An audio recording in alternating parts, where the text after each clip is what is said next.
ایک زمانہ تھا، شریف مکہ کا دور تھا، اعلی حضرت حج پہ گئے تو ہندوستان کے بہت بڑے شاعر تھے، وہ بھی حج پہ گئے ہوئے تھے۔ پرانی تصویر اگر کسی کے پاس ہو، گنبد خضرا کے پاس 2 کھجور کے درخت تھے، اب تو نہیں ہے، تعمیری ضروریات کی وجہ سے ان کو ہٹا دیا گیا، تو شاعر نے اپنے انداز میں ایک تخیل باندھا اور اس نے کہا، کب ہیں درخت گنبد شہ والا کے سامنے، کب ہیں درخت گنبد شہ والا کے سامنے، مجنو کھڑے ہیں خیمہ لیلا کے سامنے۔ لوگوں نے کہا واہ واہ، کمال کر دی، کیسا تخیل باندھا، بڑی داد پائی نا لوگوں سے۔ تو کسی نے آ کے یہ شعر اعلی حضرت کو سنایا کہ وہ شاعر جو ہندوستان سے آئے ہوئے انہوں نے یہ شعر کہا، کیا تخیل باندھا ہے۔ اعلی حضرت شعر سننے کی دیر تھی، چہرے پہ جلال آ گیا، رگے غیرت پھڑکنے لگی۔ کہا، اس کو یہ جرأت کہ میرے رسول کے روزے کو لیلا کے خیمے سے تشبیہ دی، لیلا کی اوقات کیا ہے؟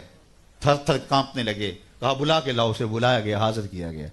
اس کا خیال تھا مجھے داد ملے گی، لیکن کہا کہ تو نے رسول کریم کے روزے کو تشبیہ دی لیلا کے خیمے سے، تو ہاتھ باندھ کے کھڑا ہو گیا، حضور میری توجہ ادھر نہیں گئی۔ تو فرمایا اس کی اصلاح کر لو۔ جی حضور آپ اصلاح دے دیجئے۔ فرمایا تمہارا مصرع اولا ٹھیک ہے، مصرع ثانی میں اصلاح ہوگی۔ اس نے یہ کہا تھا، کب ہیں درخت گنبد شہ والا کے سامنے، مجنو کھڑے ہیں خیمہ لیلا کے سامنے۔ تو اعلی حضرت نے اصلاح دی، کب ہیں درخت گنبد شہ والا کے سامنے، قدسی کھڑے ہیں عرش معلی کے سامنے، قدسی کھڑے ہیں عرش معلی کے سامنے۔ سخن و شاعری شہر یار اپنی جگہ، نعت کہنے کو احمد رضا چاہیے۔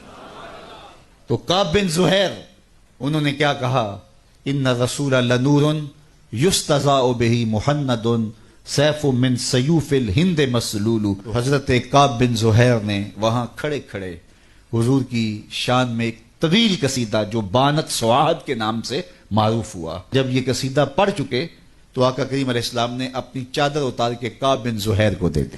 اس لیے ہم یہ کہتے ہیں کہ اگر آپ ثنا خاں کو بلائیں، نعت خاں کو بلائیں، اس کو بعد میں آپ نذرانہ دے سکتے ہیں، اس کو جو ہے وہ آپ چادر دے سکتے ہیں، اس کو جبہ دے سکتے ہیں، اس کی جو خدمت کرنا چاہے کر سکتے ہیں، یہ میرے حضور کا طریقہ ہے۔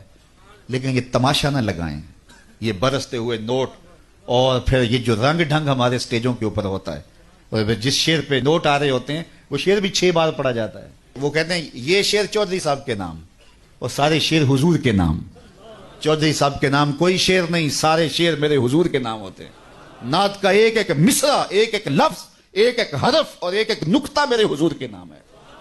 پورا شعر نام کر دیا، کیوں؟ اس نے ذرا پیسے زیادہ دے دیے تو اس کے نام ہی شعر ہو گیا۔ یہ کون ہوتا ہے اس کے نام شعر کرنے والا؟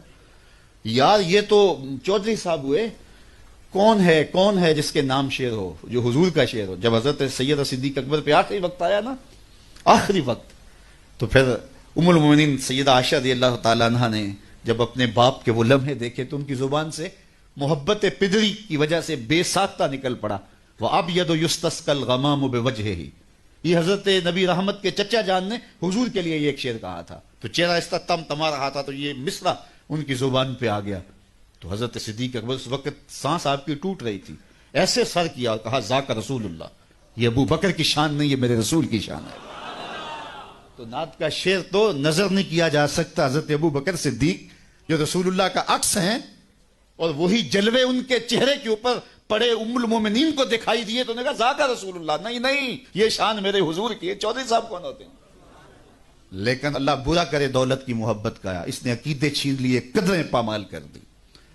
اور ہمارے بہت سارے نعت خانے فٹ کیا ہوتا ہے وہی شعر حضور کے لیے، اور جب کسی پیر خانے میں جاتے ہیں نام بدل کے وہی پیر صاحب کے لیے۔